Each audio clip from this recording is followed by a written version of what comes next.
வணக்கங்க. நான் ஒட்டன்சத்திரம் அஜய் கொங்கு மேட்ரிமோனிலேருந்து பேசுகிறேன். நம்ம மேட்ரிமோனி எங்கே இருக்குதுன்னு பார்த்தீங்கன்னா, ஒட்டன்சத்திரம் போலீஸ் ஸ்டேஷனுக்கு ஆப்போசிட்டில் தான் இருக்குது. நம்ம மேட்ரிமோனி கிட்டத்தட்ட 14 வருஷமாக நல்ல முறையில் சுபிட்சமாக இயங்கிட்டு வருது. அது மட்டும் இல்லாமல் 15ஆவது வருஷத்தையும் அடியெடுத்து வைக்கிறாங்க.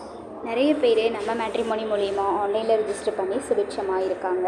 நிறைய சுபகாரியங்கள் நம்ம மேட்ரிமோனி மூலிமா நேர்லேயும் சரி ஆன்லைன்லேயும் சரி நடந்துட்டு தாங்க இருக்குது. சொல்லப்போனால் நாம் குறிப்பாக கொங்கு வேளாள கவுண்டருக்கு மட்டும் தான் பார்த்து கொடுத்துட்ருக்கோம். ஸோ நீங்கள் கொங்கு வேளாள கவுண்டராக இருந்து வரேன்னு பார்த்துட்ருக்கீங்க அப்படின்னா எங்கள் வாட்ஸ்அப் நம்பருக்கு மறக்காமல் ஃபோட்டோ ஜாதகம் பயோடேட்டா அனுப்பலாங்க. வாட்ஸ்அப் நம்பர் பார்த்தீங்கன்னா 90 95 94 26 31. இன்னொரு நம்பர் பார்த்தீங்கன்னா 90 92 94 26 31. இந்த 2 நம்பரில் எந்த நம்பருக்கு வேணாலும் ஃபோட்டோ ஜாதகம் பயோடேட்டா நீங்கள் தாராளமாக அனுப்புகிறாங்க. நீங்கள் நம்பிக்கையோடு எங்களுக்கு ஃபோட்டோவும் சேர்த்தே அனுப்புனாங்க. எந்த ஒரு விதத்துலையும் எங்கள் மேட்ரிமோனியில் கொடுக்குற ஃபோட்டோஸ் மிஸ்யூஸ் ஆக வாய்ப்பே இல்லைங்க. ஏன்னா நிறைய பேர் ஃபைனல் டெசிஷன் பண்ணிவிட்டு ஒரு வெரிஃபைக்காக ஃபோட்டோ கேட்க தான் செய்கிறாங்க. ஸோ நீங்கள் கொடுக்கும்போதே ஃபோட்டோவோடு கொடுத்தீங்கன்னா அது எங்களுக்கு ரொம்பவே யூஸ்ஃபுல்லாக இருக்கும்.